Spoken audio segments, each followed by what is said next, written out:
जय हिंद दोस्तों, सैनिक समाचार में आपका हार्दिक स्वागत है। सबसे पहले मैं बात करूंगा हेडलाइंस की। हेडलाइंस में बात करूंगा 30 सितंबर तक सबका हो जाएगा क्लियर। क्या आपके खाते में आएगी पेंशन, आपका नया कोरिजेंडम पीपीओ भी होगा इशू, और आपकी जो पेंशन रिवीजन भी होगी और एरियर भी मिलेगा। आखिर यदि आपकी पेंशन कम आ रही है तो क्या करेंगे, यानी और मैं बात करूंगा टेबल नंबर 7 में आपकी सिपाही से लगातार सूबेदार, मेजर, लेफ्टिनेंट, कैप्टन तक की कितनी एग्जैक्ट पेंशन बनती है, आपने उसको कैसे टैली करना है, उसके ऊपर कैसे ग्रेविंस डालना है यदि आपकी पेंशन आ रही कम। और मैं बात करूंगा आपका पेनुरी और आपका ऑर्फन जो ग्रांट है फ्लैग डे फंड से, उसका एक नया लेटर रिन्यूअल के लिए। तो सबसे पहले मैं बात करूंगा, आज है गनर डे और मैं एक गनर हूं, मुझे प्राउड है कि मैं एक गनर हूं दोस्तों। और गनर डे की एक झलक और सभी हमारे व्यूअर्स को गनर डे की हार्दिक शुभकामनाएं। जो भी रेजिमेंट ऑफ आर्टी के हैं, अधिकारी हैं, जेएसयू हैं, जवान हैं, सभी के लिए आज। और एक तोपची की एक झलक जहां पर आपको सटीक फायर पावर दिखेगी।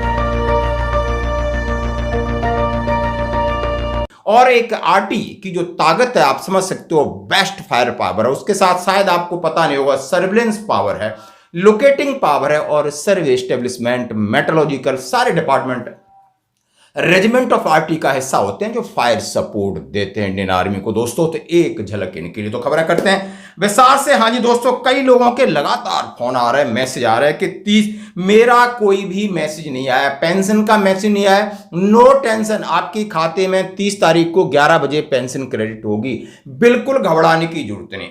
आपका कोरिजेंडम पीपीओ नहीं आया, पेंशन रिवीजन हुई, कोई प्रॉब्लम नहीं। मेरी हुई है, मेरी भी नहीं हुई है, मैंने सीधी बात की को आपका इतना एंटाइटलमेंट बनता है।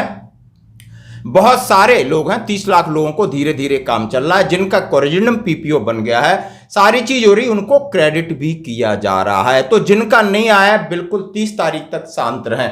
उसके बाद मेरी बात हुई है, क्या करना है हम आपको आगे बताएंगे। हम एक दूसरे के साथ मिलकर के एक दूसरे की समस्या का निदान जरूर निकालेंगे। हाँ जी दोस्तों, क्या ग्रेचुटी भी बढ़ के आ रही है? कईयों का जो कोरिजेंडम पीपीओ है उसमें ग्रेचुटी बढ़ के आ रही है। कभी सरकार आपको ग्रेचुटी नहीं देगी। कम्यूटेशन का उन्होंने अमाउंट ज्यादा काटा, ये कंप्यूटर जनरेटेड है, सॉफ्टवेयर की प्रॉब्लम है। मेरी सीधी बात हुई थी कल, सॉफ्टवेयर की प्रॉब्लम है।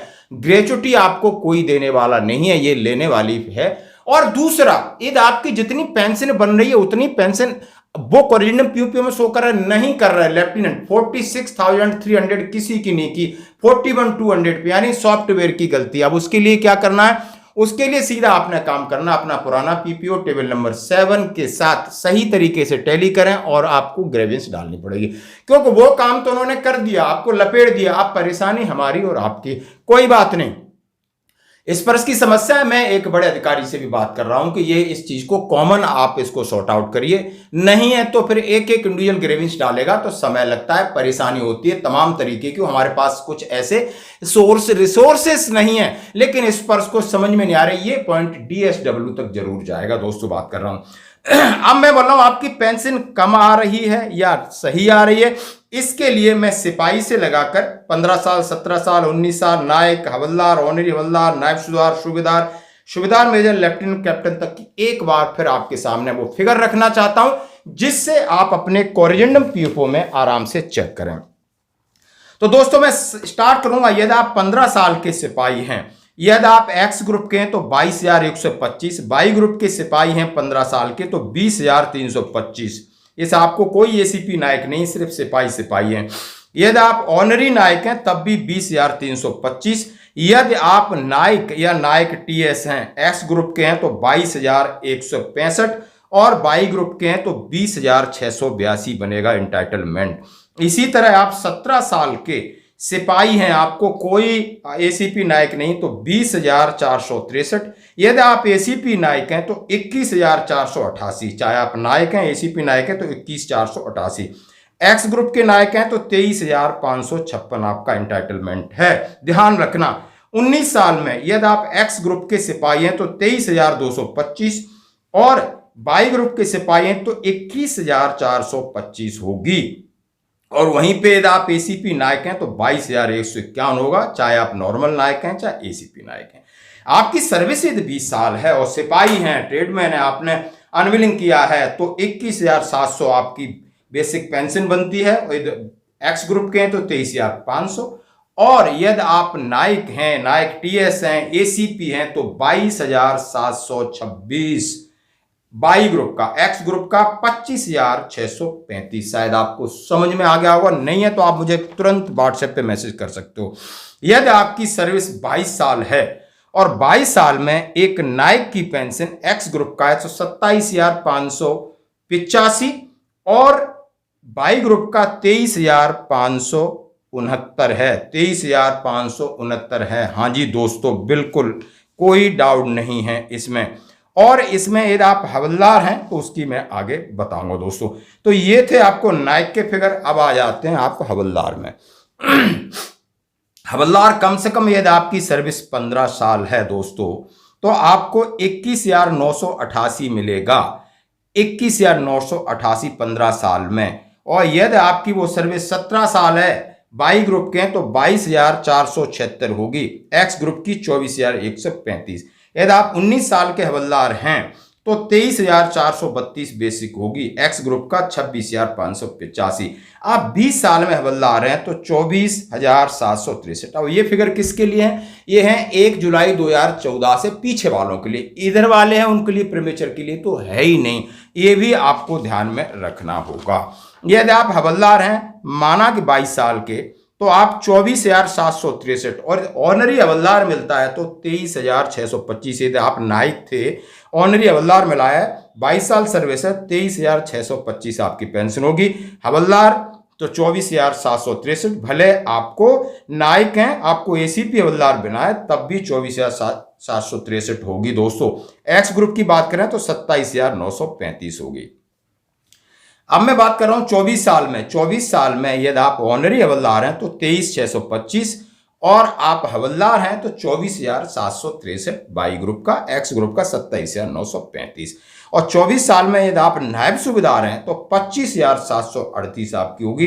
फिर सीधे 26 में जाते हैं तो एक हवलदार की 25,582 है और ऑनरी नायब सूबेदार बनता है तो 26,738 होती है।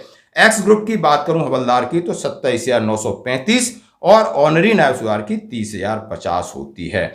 तो दोस्तों ये फिगर थे ऑनरी नायब सूबेदार के।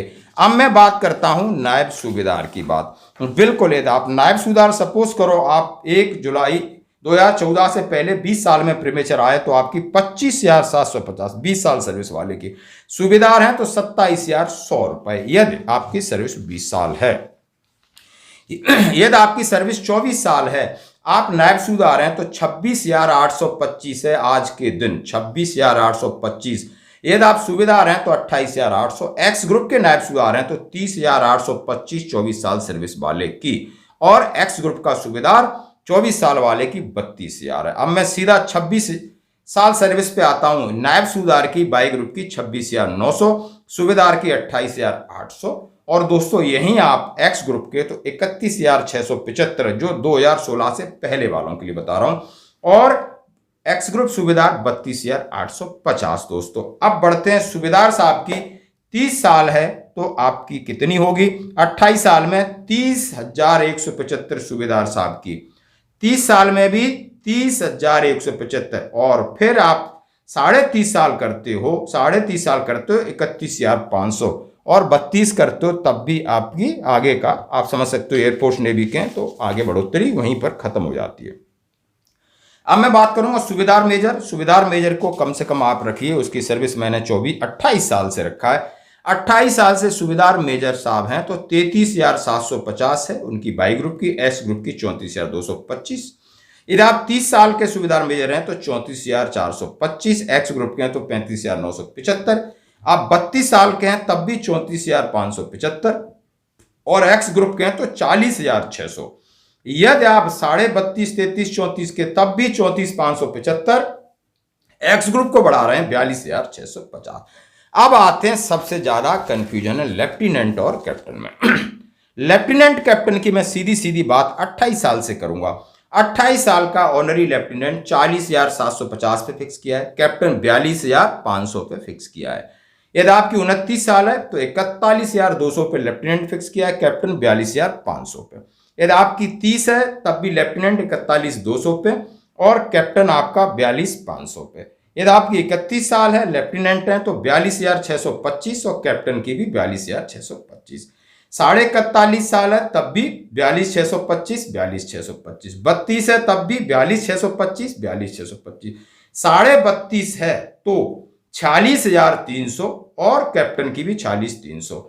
33 एंड अबोव आपने फिर आगे कितनी भी सर्विस किया है 46,300 दोनों की है। तो दोस्तों एक बार ये जरूरी है कि लोग समझें कि आखिर हमारी पेंशन कितनी बन रही है, ताकि हम उस टेबल में आराम से हम चेक कर सकें। अब आते हैं एक और लेटर, अब जिसके मैं बात कर रहा हूं आपको army of armed force flag day fund की तरफ से एक लेटर निकला है कि जो भी फाइनेंस असिस्टेंस ऑफ पेनरी रिन्यूअल हैं, ऑर्फन रिन्यूअल और 100% डिसेबल चिल्ड्रन हैं, उनके लिए नवीनीकरण के लिए रिन्यूअल के लिए ये लेटर दोस्तों निकला हुआ है। और ये लेटर 18 सितंबर 2024 का है।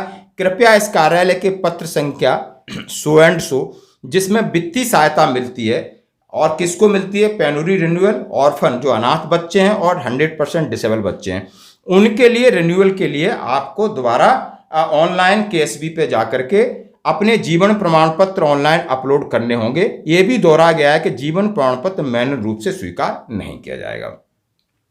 निर्धन है, अनाथ है, 100% विकलांग बच्चों के अनुदान के नवीनीकरण के लिए परामर्श निम्नलिखित बात दोहराई जाती है।